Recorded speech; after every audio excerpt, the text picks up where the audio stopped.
Hello everybody, how are you? I have had a haircut, so I'm feeling a little bit more human today. Although, not the top bit, just the side bit. But, it'll do. We are still reading Devil's Engine Hellwalkers. We're kind of past our halfway point now. Marlowe and Pan are back on Earth. They made a deal with the devil to open the gate that would link Hell. I think maybe it's somewhere in the future, they're not sure, with Earth. And they said to the devil, but it's got to close as soon as we've all come through the gate, all meaning Marlowe, Pan and Night. Unfortunately, Night didn't make it through the gate because Patrick grabbed her before she could get through. So now Marlowe and Pan are back on Earth and the gate to Hell is wide open. And the devil has come through, assisted by Ostheim, who is kind of also a monster. And all hell broke loose is the last few words of the last chapter, and the next chapter is called Hell on Earth. So it kind of gives you an idea, really. I don't even need to read the chapter, do I? The description is right there: Hell on Earth. Okay. I hope you're all sitting comfortably with a nice cup of tea. It started with a scream. Marlowe coughed the gunk from his lungs, turned to look past Pan, past Herc, past Charlie, past the cop car, past the traffic, which was like a demolition derby now, as the chaos set in. Somebody was on fire down the street, their entire body engulfed in flame. They made it 3 or 4 feet, loosing another shriek into the day. Then they exploded. Literally exploded. The flames were doused by the force of it, the figure blooming into a flower of dark ash which drifted outward. A second woman ran through it, oblivious. Then she, too, became a screaming immolation, flailing, collapsing, detonating into silence. "Move!" said Herc, grabbing the canister, struggling up the street with it. Marlowe couldn't seem to remember how, his body made of stone. The air was poisonous, that reek of sulphur clawing into his lungs, dissolving them. In the distance, 2 more people erupted, the fire burning through them like they were paper soaked in kerosene. They both exploded, the sound of it arriving at Marlowe a second or two after the visual.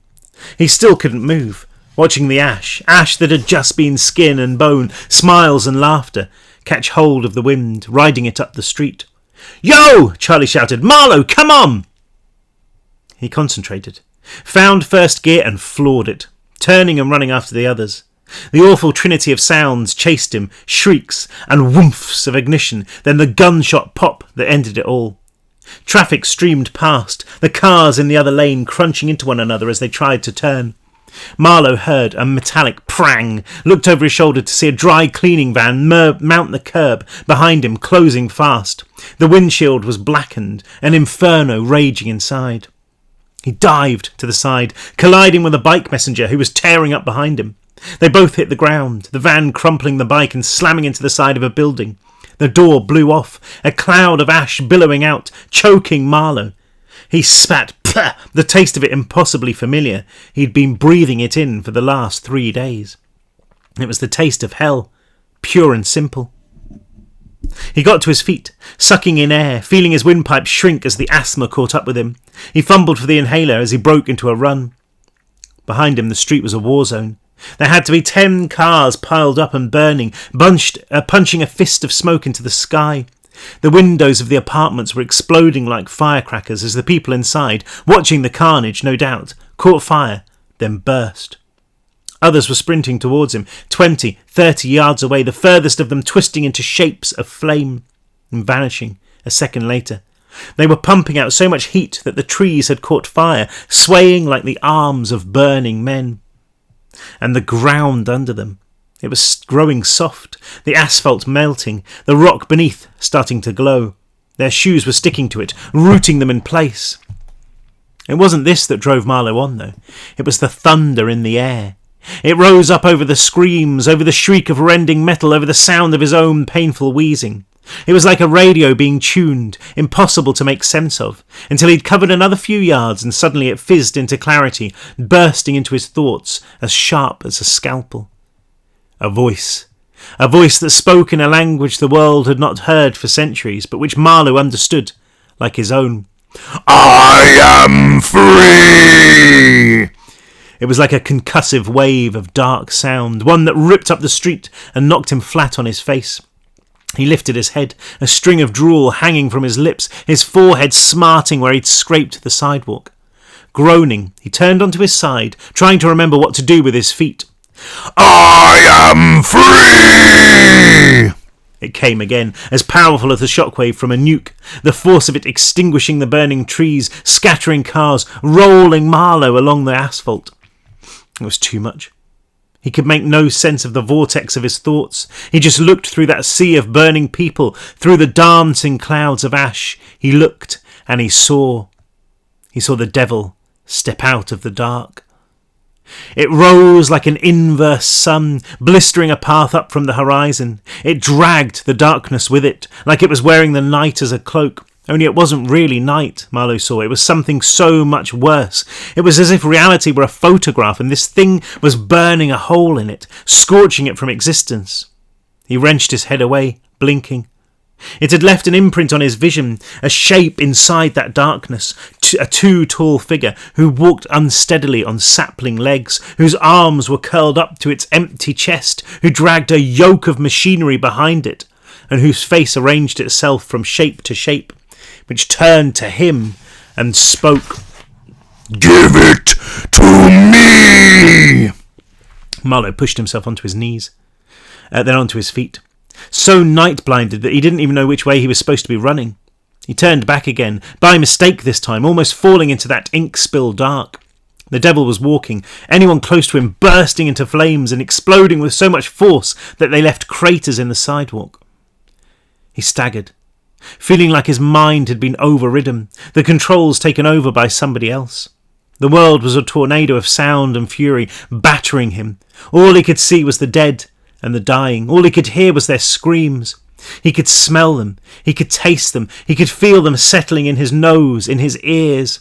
He had the sudden image of their spirits clambering onto him, into him, whispering, "It's your fault, Marlowe. This is all because of you." And they were right. This was his fault. "Hey!" said a voice, quiet and yet the loudest sound on the street. Marlowe looked to see Pan there. Her fingers rested lightly on his elbow. "We need to go. Whatever you're thinking, we need to go." She steered him like he was a horse, leading him away. But they'd only taken a couple of steps when they saw Herc barrelling back towards them, the canister containing the devil's heart held to his chest, his cheeks puffing with the effort. "That way!" he roared, skirting around them, heading straight for the devil. "What?" said Pan. "Are you mad?" The apartment building to the left flew apart in a tsunami of bricks and steel.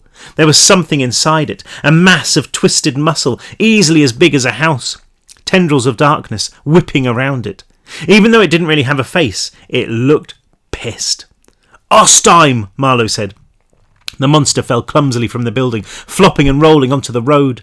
One of its tentacles punched into the street, skewering a truck and shattering asphalt, and it somehow managed to push its bulk up. A split opened up in its ass-ugly face, and it vomited out a wet howl, dragging itself down the street. Marlowe didn't hesitate this time, turning and bolting after Pan. The ground was shaking as Ostheim followed, another immense howl right on their heels. The devil was closer than ever, striding across its stage of dancing dead. "It is mine!" The hole in its chest seemed to stream with darkness, those pieces of machinery hanging there. But if it was weaker without its heart, it showed no sign of it. The heat was unbearable, Marlowe's feet stinging from the steaming sidewalk. Herc was ahead, running faster than Marlowe thought possible, running right for the devil. He reached the van, the one that had almost hit Marlowe, and ripped open the passenger door. He was inside in a flash, Charlie jumping up after him. By the time Pan and Marlowe reached it, Herc was hunched over the wheel, trying to turn the key. The whole of the cab was a sludge of melted plastic, the seat covers gone, the windshield burned and cracked. "Seriously?" said Pan. "Shut it, Pan," he said. "Get in." The key was fused in the ignition, but Herc wrenched it hard and the van spluttered. Marlowe looked over his shoulder, the skyline dominated by the tumorous mass of evil that was rolling towards them. "Herc," he said, backing against the van, "you better hurry." Somebody else ran past, devoured by fire. Marlowe watched him go, watched as he ran straight into the path of Ostheim. The monster flicked him aside with a tentacle, and he soared out over the street, exploding like a firework and releasing a dark starburst of ash. Then Ostheim was coming even faster, galloping, the whole world seeming to tremble. "Herc!" Marlowe said again. The van roared to life. Herc stuck it in reverse and slammed his foot on the pedal. The engine rattled, screamed, but the fender had welded itself to the wall. "Get in!" Herc yelled again, and Marlowe did as he was told, Pan throwing herself onto his lap. Herc tried the gas again, the van shaking like a washing machine. Then, with a mighty clank, it ripped free from the wall, leaving its bumper behind as it lurched backwards. A blade of darkness sliced through the space they'd just vacated, hammering into the side of the building and reducing it to dust. Another followed, but Herc was reversing fast, the van sliding from side to side as he fought with the wheel. Pam swiveled around on Marlowe's lap, kicked at the broken windshield with her bare feet until it popped free from the frame. Then Herc was spinning them in a circle, Ostheim filling the empty windshield. All four of them swore together as Ostheim's mouth split into a cavern big enough to swallow the van in one go. Herc punched it into drive, the van's gearbox stuttering. Then he spun them to the right, the van bruising off a parked car. Another vehicle slammed into them from behind, shunting them towards Ostheim. He threw another one of those giant tentacles at them, but Herc flicked the wheel and the weapon grated down the side, powerful enough to knock the van onto two wheels. "Christ on a bike!" Herc yelled, wrestling with the wheel like it was a bear. They landed, rocked hard, Ostheim looming up in front of them. The beast roared, spraying black spit. Marlowe's mouth was full of it. For some reason, Herc had flicked on the wipers and they flopped back and forth over the glassless windshield. "Hang on!" He spun the wheel the other way and they 180'd. Ostheim vanished, replaced with the carnage further along the street. The devil was right there in its pocket of burnt earth, closer than ever, that subsonic boom still radiating from it. "You cannot keep it from me!" Herc turned the van around again, steering past a car that was tearing the other way, engulfed in flame. Another one cut in from the side, like they were riding bumper cars, this one crunching into them hard enough to wring Marlowe's head off the sidewall. He shook the flurries from his head. Herc was driving up the middle of the street, weaving between the stationary cars. Through the windshield was nothing but traffic, the devil behind them and Ostheim nowhere to be seen. "Where are—" Pan's question turned to a scream as a woman ran in front of them, blinded by terror. Herc swerved as she exploded, the force of it bursting a front tyre, the van skidding around again. Ostheim was closing in fast, one of his limbs cleaving a path through the metal flesh of the van, exploding Marlowe's window. It curled up into the air in front of them, angling down like a striking cobra. "Mother of—" Herc spun the wheel to the left, but Ostheim was too quick, that razored limb spearing through the hood. The van stopped like it had hit an invisible wall. Marlowe slamming into Pan, Pan slamming into the dash. The back of the van lifted up and spun around its new axle. Then they were airborne, Ostheim jacking the entire vehicle up off the ground like a landed fish. Marlowe rolled over the back of the seat, falling, thumping into the rear doors hard enough to smash them open. He flailed, his fingernails scraping the metal, sliding over it, catching on the handle. Beneath him the world shrank, 30, 40 feet below, Ostheim's immense bulk holding them up like a trophy. Bags of dry cleaning dropped earthwards, landing on the burning cars, on the exploding people. Marlowe clung on with everything he had, the pain of it like he had plunged his hands in boiling water. "Marlowe! Marlowe!" He couldn't tell if it was Charlie or Pan calling his name. He couldn't make out either of them in the darkness of the van. There was only the drop, and Ostheim, and past his freakish mass the devil carving a path their way. The air pressure was changing, Marlowe's ears protesting. It was like the tide receding before a tsunami, because that awful call came again, shaking the street. "It is mine!" The words hit them like a strong wind, the van swinging wildly. Marlowe's left hand slipped free, and for a second he thought he was going. Then he recovered, crying out as his back cramped from the effort. Ostheim seemed to recoil from the devil's call as well, as if even he was afraid of what stalked the shadows behind him. He moved fast, his bulk flattening cars, pushing through the trees. Marlowe saw another road ahead, and past that the silver scar of the Hudson. "Marlowe, what the hell is he doing?" Herc called. He had no idea, and even if he knew, he wouldn't have been able to say it. His jaw was clenched with the effort of holding on, his teeth on the verge of shattering. Ostheim's mouth sagged like an open wound, spraying a guttural noise that might have been words. He raised his snaking limbs, the world shrinking even further as the van rose and rose. Then suddenly the ground was rushing up to meet Marlowe, a heartbeat of stomach-churning acceleration. He screamed, letting go. He landed awkwardly, the van crumpling next to him. "Pan!" he tried to shout, but his lungs were empty. Ostheim lifted the van again, shaking it. There was a thump, a rattle, and this time the canister tumbled from it. It hit the ground hard, not even bouncing, sending a ripple across the earth. If anything, the pulse from inside was beating harder, calling to its master. Ostheim was too busy to notice it. He was still shaking the van, his tendrils rummaging inside like he was trying to find the last skittle in a bag of candy. Marlowe could hear Pan shouting, Herc too. Then Ostheim was off again, sliding into the river. "No!" Marlowe yelled, but it was too late. With a roar, Ostheim plunged the van beneath the water. Marlowe started towards them, then stopped, looking back. The canister with the heart was lying there, and behind it the world grew dark. How long before the devil found them? How long before it pushed that rotten organ back into its chest? How long before it became a god? The van was sinking.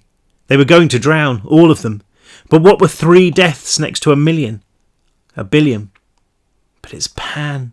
It's Charlie, he thought, knowing even as he said it, that if the stranger was made whole again, then they would die anyway.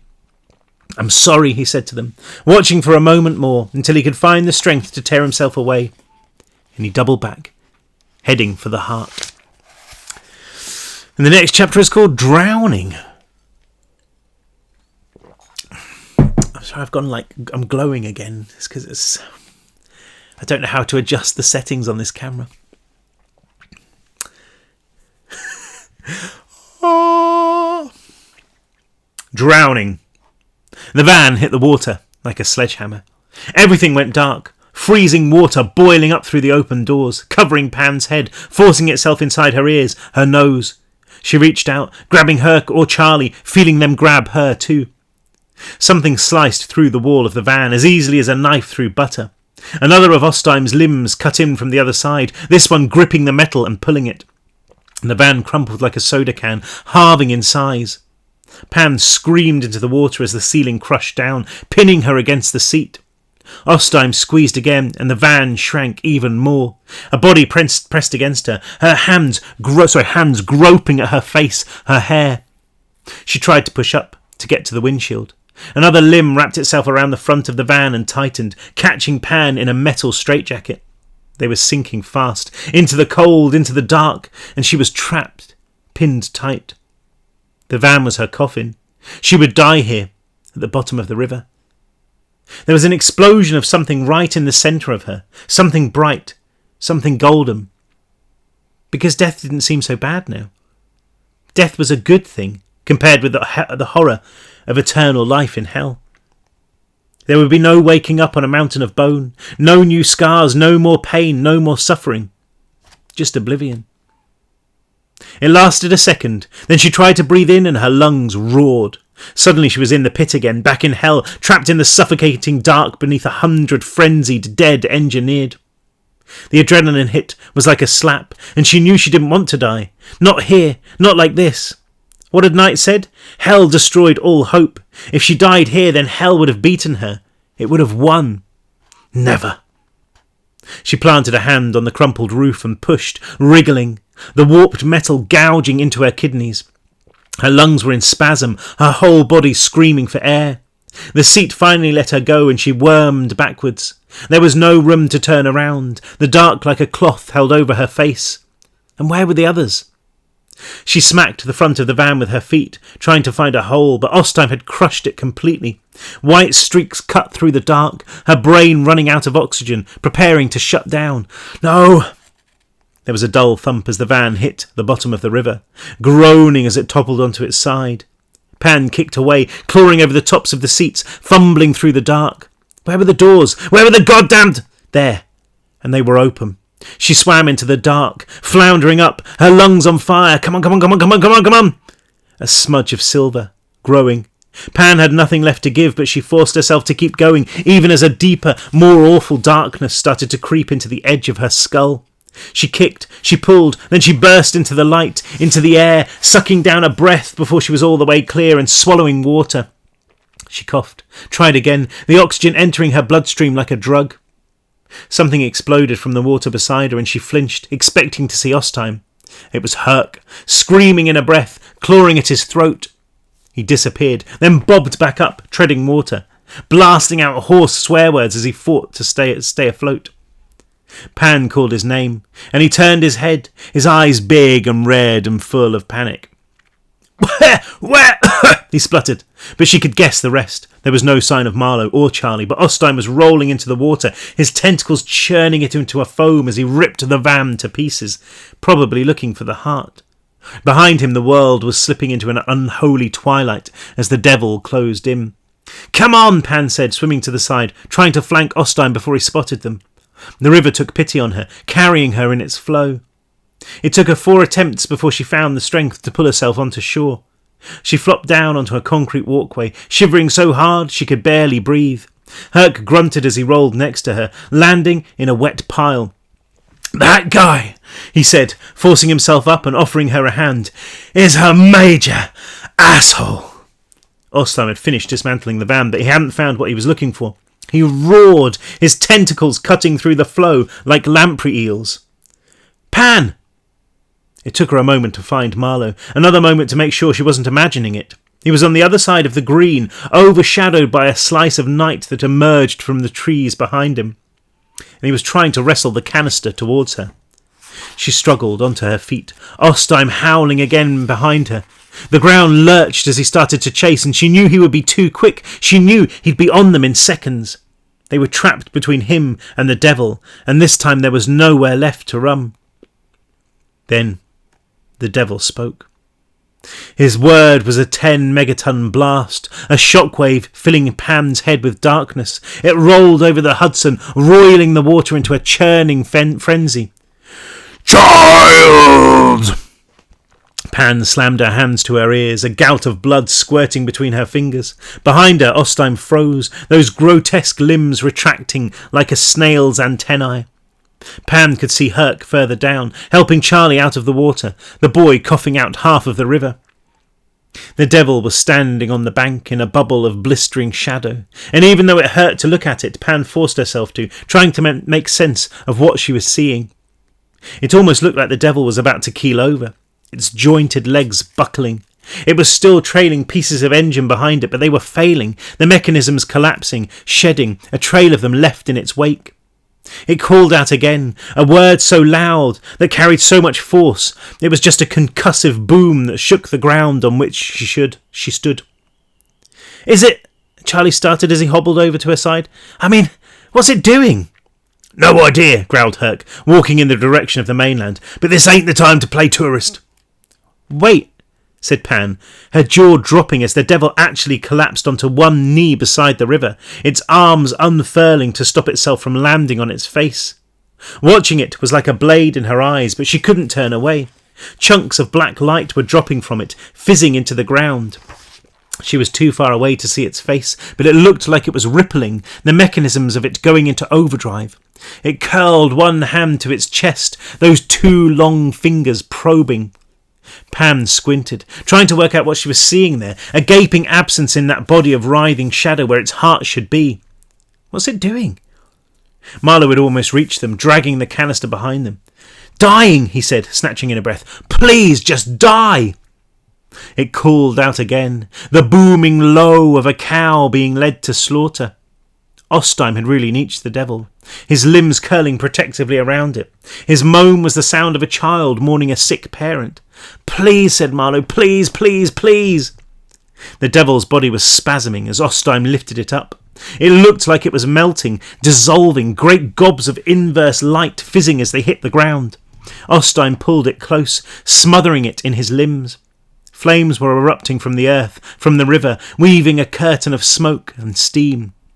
Pan felt a shift in the wind, in the air pressure, buffeting, that's a hard word to say, buffeting her against the railing. "Come on," said Herc, "this ain't going to end well." But she had to see. Because what if it was dying? What had Marlowe said? That it was too old. It had been suspended in hell for all of this time, cocooned in that freak show. But this was the real world. The rules here were different. What if it just crumbled like a museum artefact taken from its hermetic box and exposed to the environment? Please, she found herself chanting along with Marlowe. Please, please. Ostheim screamed, a feral industrial sound. His body reared, splashing down in the boiling water, 24 limbs flailing. Only when he stumbled back, collapsing into the river, did Pan see why. The devil was burrowing into the mess of Ostheim's face, a blazing core of darkness that seared its way inside. She had to turn away from the sheer force of it, but nothing could stop her looking again, seeing Ostheim thrash and howl, seeing that insect shape pull itself inside him like it was disappearing under a comforter. Black blood sprayed upwards, casting colourless rainbows in the sun. The devil was drinking it, gorging itself on it, feeding from its own child. Pan, said Herc, right beside her. He had taken the canister and was backing away. I'm serious. She staggered after him, still watching. Ostheim's movements were growing weaker, his body deflating like a blimp. His obscene mouth hung open at the waterline, the skin bubbling in the heat of the river, and still the devil dug deeper, the sound of it feeding, mixed with Ostheim's cries, his mewls, then the wet struggle of his breaths. What's it doing? She asked again. But the truth was right there in front of her. Without its heart and without the engine that had been keeping it alive, the devil was dying, and the only thing left to feed on was its own sick progeny. It was almost enough to make her feel sorry for Ostheim. Almost. Come on, said Herc, hefting up the canister, slapping a hand against it to try to silence the organ inside. We've got to work out a way of destroying this, and something tells me we don't have long. He was right. They didn't have long. Minutes, maybe, before the devil reclaimed its heart. Before it became a god, Pan thought, and ate the world whole. Next chapter is called Be Who You Are. That sounds very... I wasn't expecting that. Even though I wrote it. Be Who You Are. It sounds like a uplifting self-help book now. Be who you are. It's true. You should be who you are. Unless you're like a great big monster called Ostheim. In which case, just be a bit nicer. Marlowe struggled away from the river, following Herc until the old man's arms gave up on him and the canister fell. Herc dropped on top of it, growling. Marlowe slumped down next to him, taking a shot of his inhaler. The carnage behind them was screened off by the burning trees, but he could still hear the devil feasting on Ostheim. It was a good sound. Hey, said Herc, clicking his fingers. Focus, all of you. I need your full attention. We've got one shot. One shot to make this right. Maybe not even that. And if we don't take it... He let the world answer for him, the air shuddering with the force of Ostheim's screams. Herc wiped his face with a shaking hand. I've worked my whole life to stop this from happening, he said, but I don't think it was ever really up to me. I don't think there was ever anything I could do. I think it was always supposed to be like this. He was right. Ostheim had used them all. He'd been able to look 10 moves ahead, and he played them like pawns, like fools. And behind it all had been it, a creature of dark intelligence that had been planning this for 100,000 years. How could anyone, any mortal, ever stand a chance against that? How were they supposed to know whether the next move they made was their own thinking or part of that same infernal plan? I don't understand any of it, Herc said, but I won't let it end like this. I won't let him win, not while I've still got breath in my lungs. And I know you've been through too much to give up now. I know you've seen too much to let him win. The ground shook, the devil almost dumb. Nobody else is coming to help, Herc said. It's us, that's all, the 4 of us against all of hell. But what do we do, Marlowe said. How do we stop it? Open it, Herc said, nodding at the canister. Open it and then destroy that bastard thing inside. But what if we can't, said Marlowe. Not an option, Herc said. You do it. What if it doesn't work, he said. And Herc's face fell for an instant before he caught it. Not an option, he said again. You do it. Me, Marlowe said. So where are you going? Herc looked back, his teeth grinding, his eyes bulging. I'm going to show that creep what happens when you mess with the US of A. I'm with you, said Pam. Herc shook his head. I'm not sure if there's any coming back from this one, kiddo. I'm with you, Herc, she said again. We'll buy you some time, Marlowe. Find a way.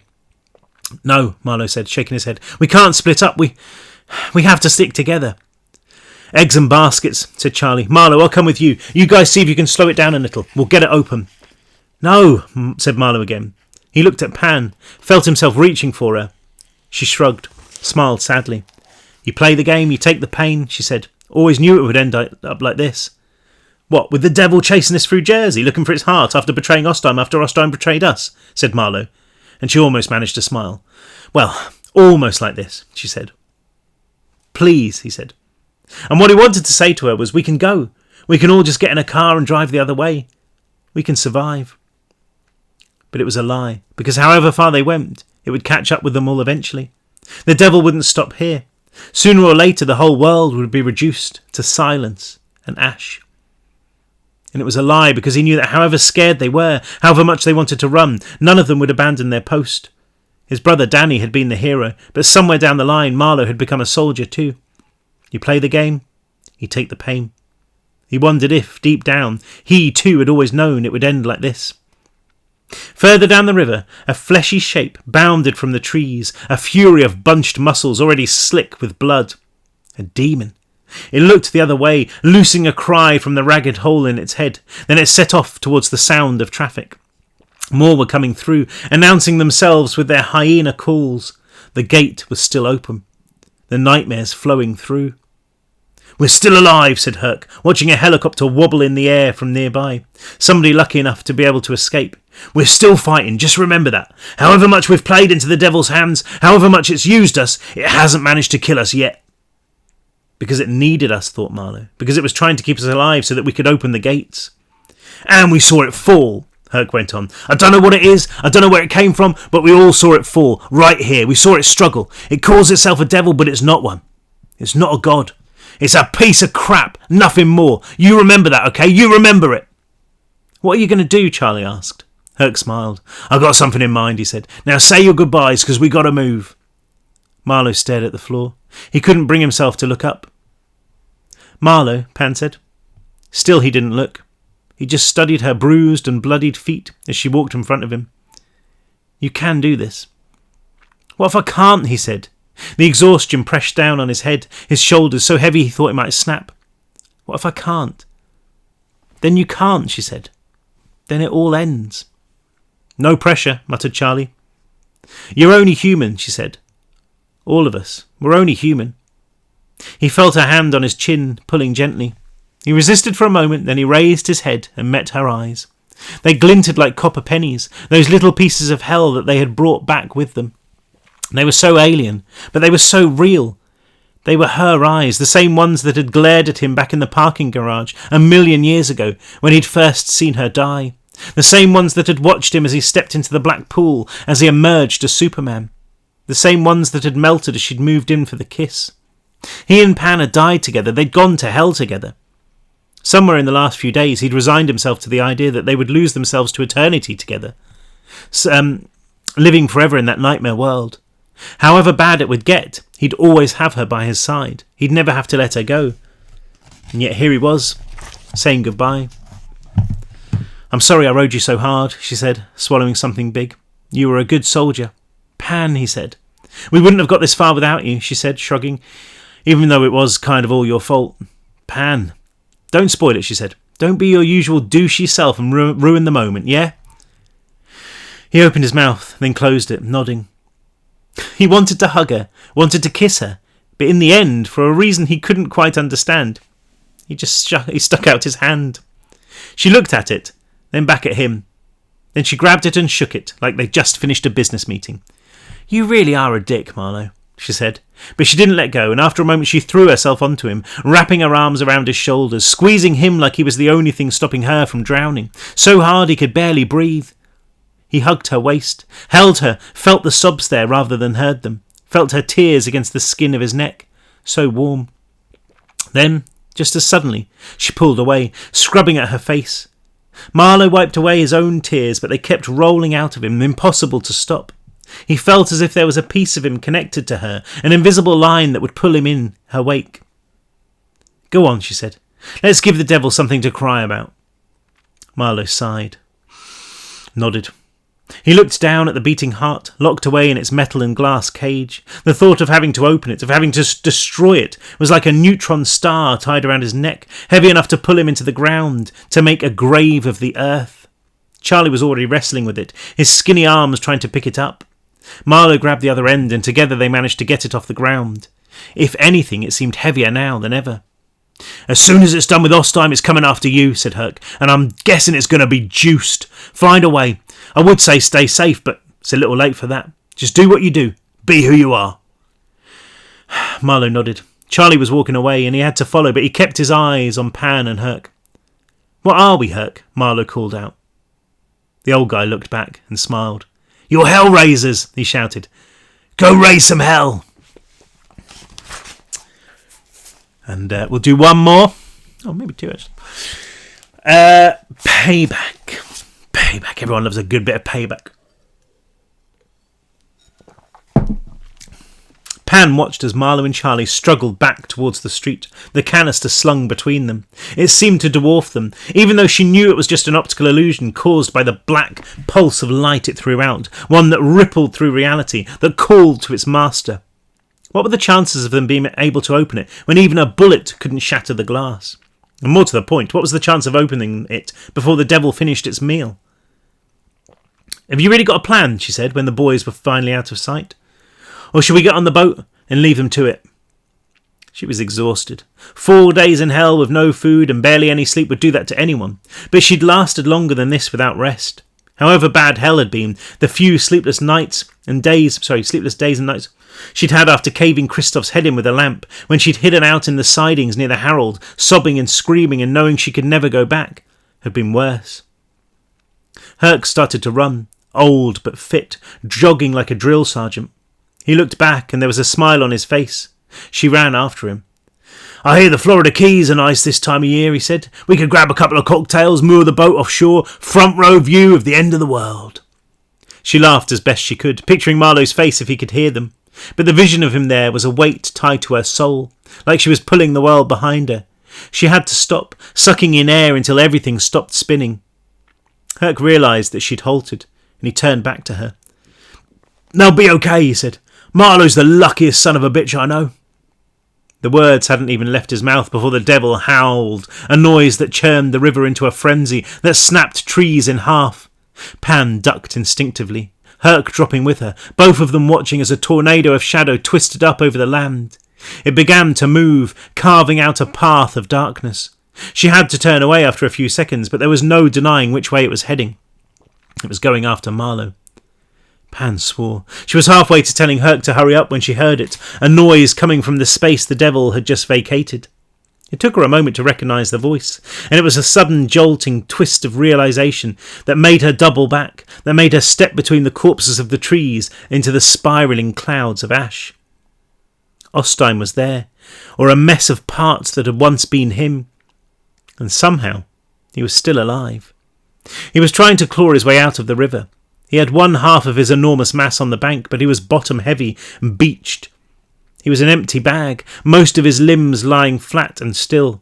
Only those at the front seemed to work, churning grooves into the mud as he tried and failed to escape. What do we do with him? Asked Herc, catching up with her, but Pam was already on the move, driven by fury. She broke into a run, tripping along the walkway that tracked the river. The air here was dense with smoke, fire devouring the trees and buildings. Pan! Yelled Herc. Wait! But she couldn't. Her rage was too much. It was overpowering. All she could think about was Ostime, his voice on the phone telling her that she was doing the right thing, that she was saving the world, the joy she'd felt when he'd sent her down to the engine on a new mission. She had done something terrible. She had killed Christoph, and it was Ostime who had offered her a way back to something good, a way back to herself. And it had all been a lie. She'd killed for him. She'd sent people to hell for him. He'd played her like a puppet, and he'd brought about the end of the world. Whatever happened now, he was going to pay for that. The closer she got, the more immense he became. His deflated bulk had to be 50 yards long, trailing into the unsettled water like a fishing net. The top half was a chaos of movement, his skin made up of what looked like leeches, millions of them squirming and coiling. There were glimpses of machinery there too, flashes of bronze cogs, obsidian bones. Pan skirted around him, scanning the riverfront for anything she could use as a weapon, but finding nothing. She splashed through puddles of black blood until she stood before what could only be his face. He looked just like he had when he'd slaughtered Maman, an engine of moving parts, as far from human as it was possible to be. And yet there was something there in that kaleidoscope of motion, a glimpse of humanity in the alien chaos. Half of his face had been eaten away, a gaping car-sized hole where the devil had made a meal of it. "Ostheim," she said, surprised at the strength in her voice. "Careful, Pan," said Herc, standing by her side, the cop's gun clenched in his hand. The sound of the devil was growing weaker as it chased its heart, but it was still like standing in a storm, the wind tugging at her clothes, her hair. The beast before her groaned, the movements becoming more frenzied. The leech-like components of it twisted around each other, and a circle of flesh peeled open to reveal a single piggy eye. There was a mouth too, but when it opened, the only thing that fell out was a spew of liquid filth, one that reeked of forgotten food, of rot, of death. One of its working limbs spasmed into the air, but fell flat again almost immediately. Pan stood her ground, wondering if the look in her eyes was enough to finish Ostheim off. "You bastard," she said. "You bastard, you did this." She stepped forward, slammed the heel of her bare foot into Ostheim's flesh. It cracked like an old egg, more of that rancid gunk flowing out, steaming over her bare skin. She scraped her foot on the ground, using every ounce of restraint she had not to throw herself on him, to finish off what the devil had started. "Not so cocky now, huh?" she said. "You happy? All this time, everything you did, and this is your reward, bleeding out in the mud." Ostheim groaned, the noise of 1,000 men dying in sync. "You didn't see this coming, did you?" She noticed one of his tentacles flopping limply. There was a blade on the end of it, as dark and as sharp as flint. She stamped on it, crushing the jelly out of it until it was almost completely severed. "Thank you," she spat, grabbing it. It was surprisingly heavy, like an oversized baseball bat, great drops of blood falling from it, thumping when they hit the ground. But that blade was lethal. She'd seen dozens just like it slide into Mammon, reducing him to so much mince. Ostheim's face had been sucked back in again, like he was hiding in there. The stump of his arm twitched, brushed over her face, leaving a trail of slime. She hawked up a ball of spit and spat it at him. "You better look at me. I'm going to kill you, so you better look at me." He loosed another demonic growl, one that formed guttural, bestial words. They fell from him in clumps of meat and blood, more liquid than sound. "The hell is loose, and everything will die. It's over." "For you," said Pan. "Your master saw to that."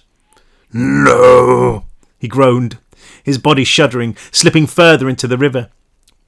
His last remaining limb poked at the ground, trying to find purchase. "I was made from him. It was always his blood. I will live on in him." "You tell yourself that," said Herc, joining her. "Then watch us as we crush its ass." Ostheim laughed, a sound that quickly became a cough. Pieces of him were literally dropping away, hitting the ground like rotten carcasses. He was decomposing as they watched. Pan put a hand to her mouth against the smell of it. "There is no way to fight it," he vomited. "It has already begun, and it has already ended. Once he has his heart, there is nothing left to do but fall to your knees. Embrace him." "It won't get the heart," said Herc. "Marlowe will destroy it." Ostheim just laughed.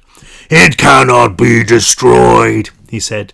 "Even if the body dies, the heart lives on. It will find a new home, new flesh.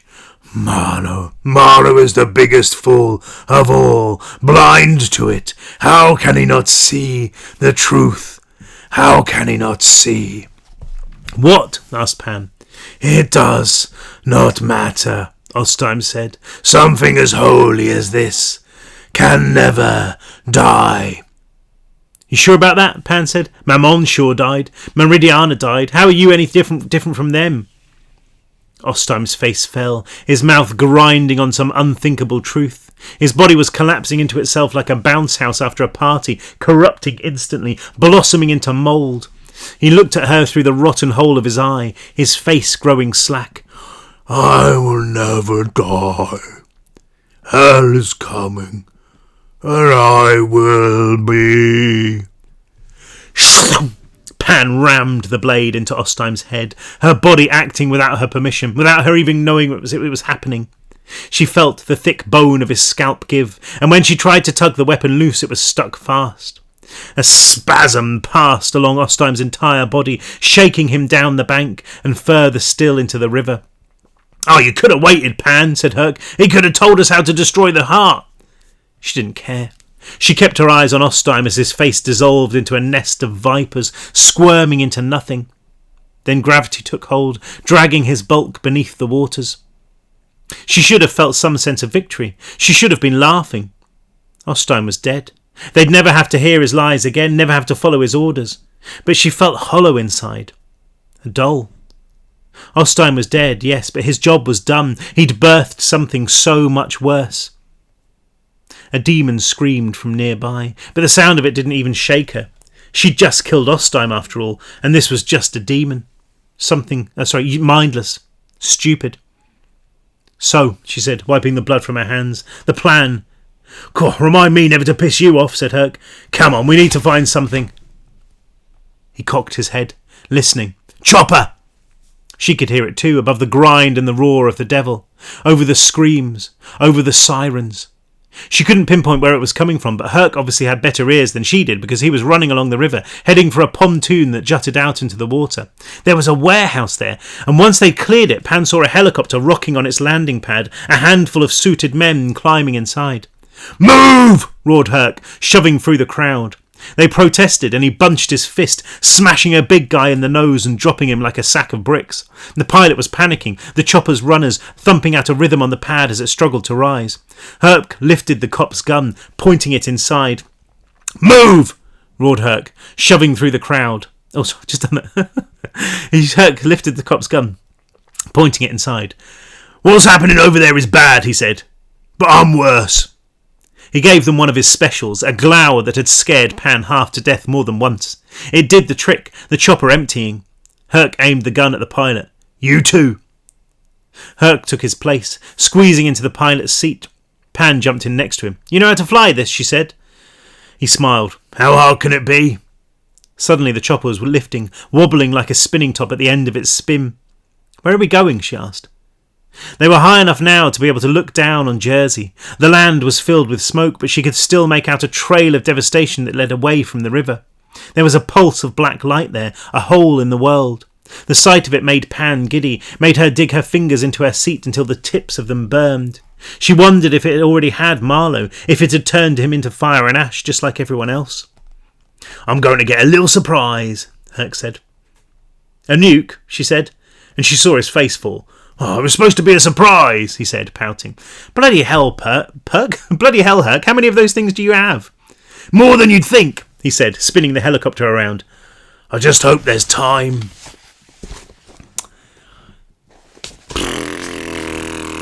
We've done 4 chapters. Have we got time for... Oh, yeah, we have. It's getting towards the end of the book now. I just want to find out what happens, because I can't always remember. I'll be sad when it's over. Next chapter is called Jersey Devils.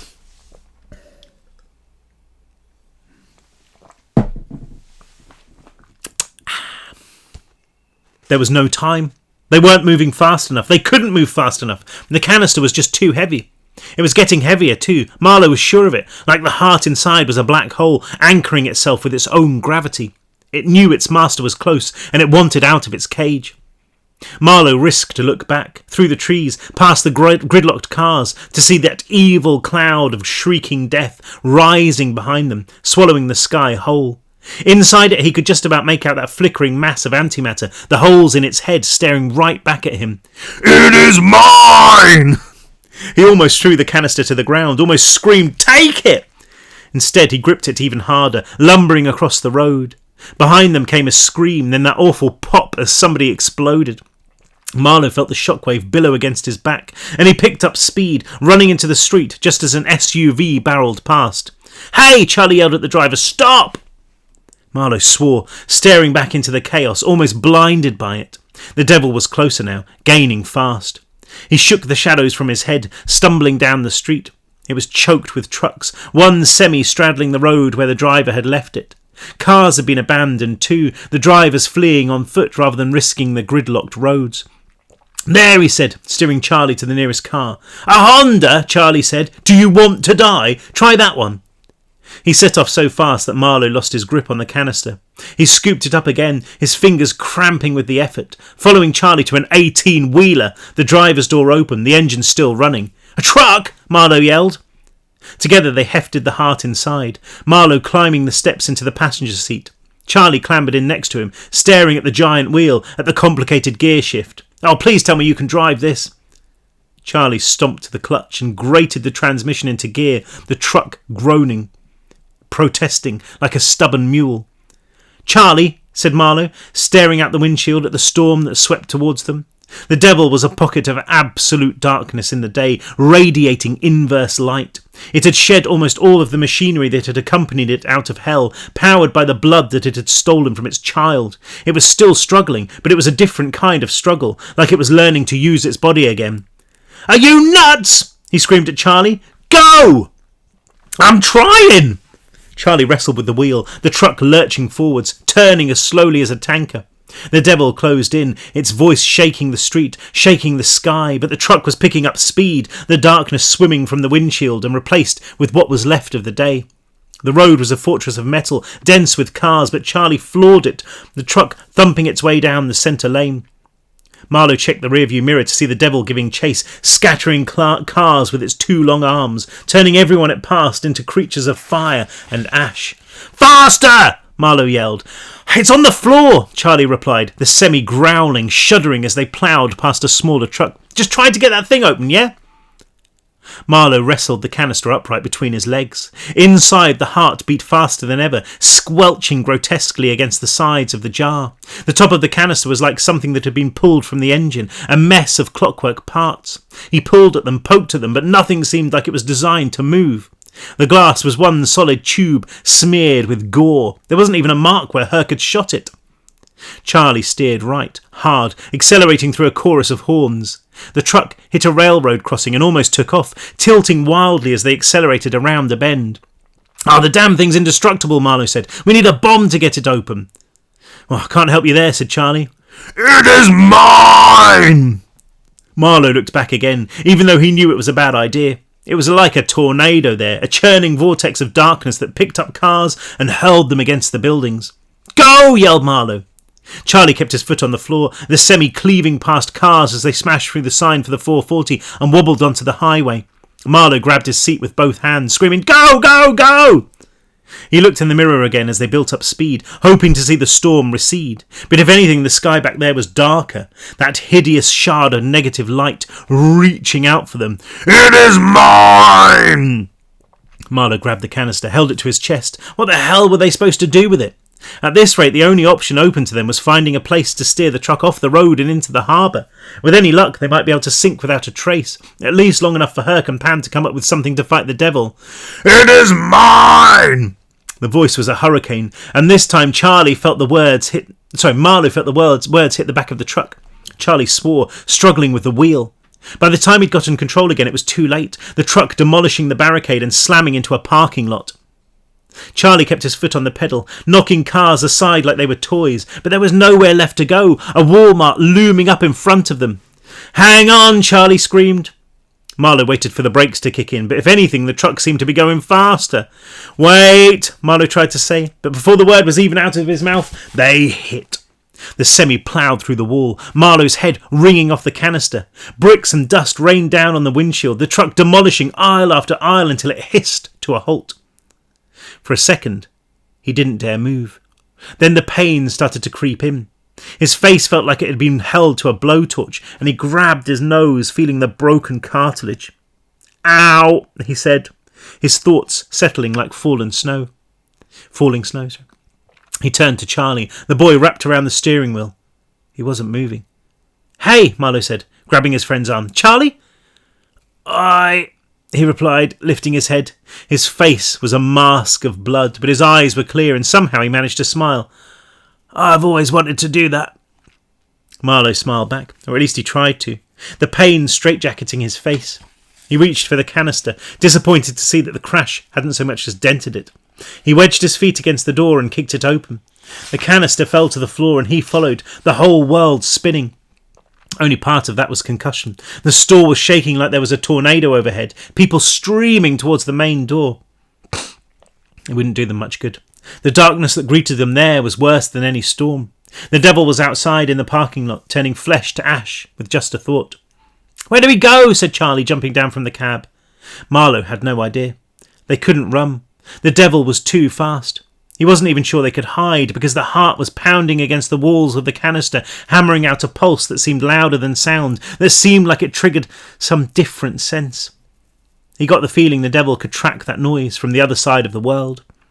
It was his heart, after all. They could always wait until the devil just died, until its blood ran dry like last time. There was nothing left for it to feed on. But how long would that take? Minutes? Hours? Centuries? The desperation hollowed him out, made him feel like every limb was a paper shell. He didn't think he'd even be able to pick the canister up again. It was too much. He looked around him, the aisle full of kids' toys, nothing they could use as a weapon. There would be chainsaws here, he knew, maybe even guns, but they'd need an atomic bomb like the one they'd had in Paris if they wanted to win this war, and he was pretty sure that not even Walmart carried them. Marlowe dug deep, both of them dragging the canister down the aisle. He could hear that awful pop, pop, pop as the devil closed in on the hole they'd made in the front of the building, the ash riding on the current of its subsonic voice. "It is mine." It was too much. Marlowe dropped the canister. It landed with a clang, rolling back like it was going to find the devil by itself. Charlie collapsed, looked as if he was about to faint. "What do we do?" Charlie said. "How do we break it?" Marlowe didn't know. And what if they did break it? All they'd be doing was handing the heart back to its master. "You should go," he said to Charlie. "This is my mess. Let me handle it." Charlie smudged the blood from his face, his teeth the brightest thing in the room as he flashed a smile. "No way," he said. "Did you learn nothing last time? You ain't leaving me, Marlowe. I'm part of this as much as you." He looked towards the front of the store, the aisle gradually darkening as the evil cloud of death drew closer. "Whatever happens next, it happens to both of us." He grabbed Marlowe's shoulder, squeezing, and Marlowe had almost managed to smile when the devil stepped into Walmart. That's a line I never thought I'd write. "Enough!" It's over, Marlowe thought. We've lost. A different sound. A thunderous roar. And the front of the building exploded. A hammer of noise and heat slammed into Marlowe, shunting him back across the floor in a wave of glass and shrapnel. He tried to sit up, found that he couldn't. He looked for Charlie, looked for the devil, but there was only smoke, seen through a red haze. If his face had been bad before, it was a mess now, blood flowing freely from his scalp, his shirt sodden with it. He swore, rolling onto his side. The canister was there, almost close enough to touch, and he squirmed towards it. He couldn't see the devil through the carnage, but it was still there, waves of dark energy pulsing from it, churning the smoke and fire into a frenzy. Something had slowed it down, though. Not that it mattered. It was over, he knew. In seconds, the devil would simply do its thing and turn him into a sculpture of fire. Then he'd explode into ash, and everything he ever was or could or be or would... Everything he ever was or could be would drift into the day, up into the warmth. There was something almost peaceful about the thought. No. He managed to get a fingertip to the glass, leaving a smudge of blood there. No. He wouldn't lie down and die. It wouldn't end like this. He'd faced up to the devil once. He'd do it again, even though it would be the last thing he ever did. "Come on," he groaned, finally managing to sit up. He rolled the canister towards him, his bloodied fingers grabbing the gears and cogs, pulling it to his side. All the while that bloodless heart beat and beat and beat, growing ever faster. "Come on, you The canister clicked. A pop like the universe was snapping its fingers. Its mechanisms were moving, those clockwork pieces grinding in unison. They were slick with blood, he realised. His blood. He looked at his hand, a ragged gash across his palm. Marlowe pushed his hand against the mechanism again, felt those pieces rotate against him. Then there was something wet, like a tongue, and he pulled his hand back only to find that he couldn't. Something had hold of him. He grunted, kicking, his hand finally coming free as the canister rolled back along the floor. Empty. Marlowe looked down, saw something embedded in the wound in his palm, something that wriggled like a leech. He followed it down, saw a grotesque lump of meat and gristle, of obsidian and bronze, of dark light and blinding shadow, hanging from the other end of it. It pulsed madly, its infernal mechanisms gyrating as more of those vein-like threads fired out and plunged into his hand.